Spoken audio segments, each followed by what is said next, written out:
អរគុណដែលខំមកអរគុណដែលមកក្រកអូននិយាយពីគេប្រាប់អូនថាមានរឿងអ្វីគេធ្វើឲ្យបងឈឺ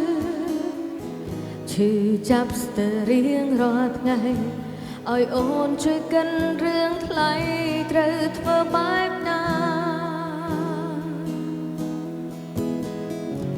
មិនបាញ់មានចំឡើយក៏បងអាចឆ្លើយខ្លួនឯងបានដែរព្រោះគេត្រឹមតែមនុស្សដែលមិនស្មោះនឹងបង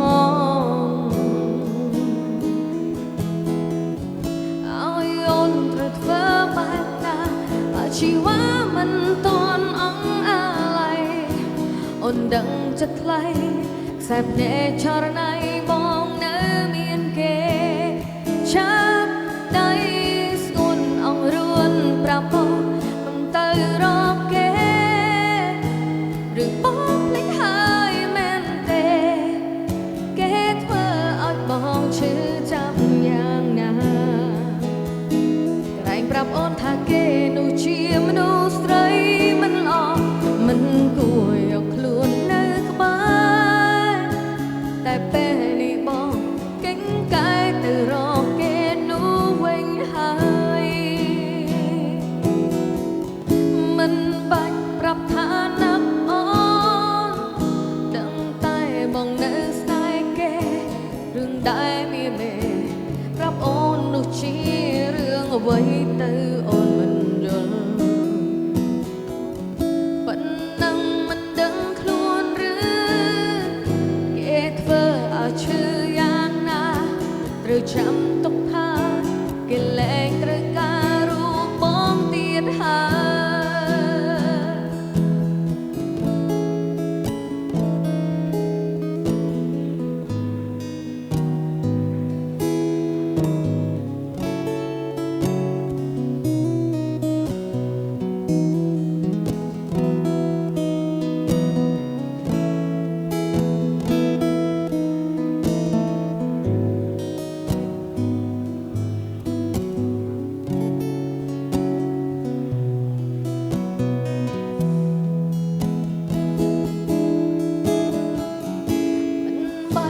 ចំឡើយ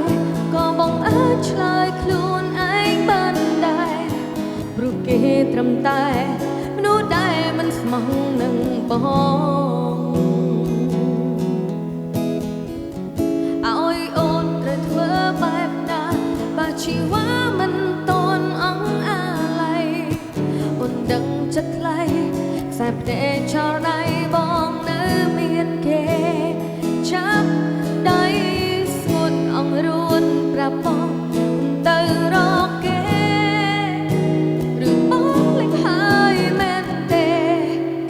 គេធ្វើឲ្យបងឈឺចាប់យ៉ាងណាក្រែងប្រាប់អូនថាគេនោះជាមនុស្សស្រីមិនល្អមិនគួរយកខ្លួននៅក្បែរតែពេលនេះបងកិច្ចកាយទៅរកគេនោះវិញហើយចាប់ដៃស្គួនអង្រួនប្រាប់បងទៅរកគេឬបងភ្លេចហើយមែនទេគេធ្វើឲ្យបងឈឺចាប់យ៉ាងណាក្រែងប្រាប់អូនថាគេនោះជាមនុស្សស្រីមិនល្អមិនគួរយកខ្លួននៅក្បែរតែពេលនេះបងកិច្ចកាយទៅរកគេ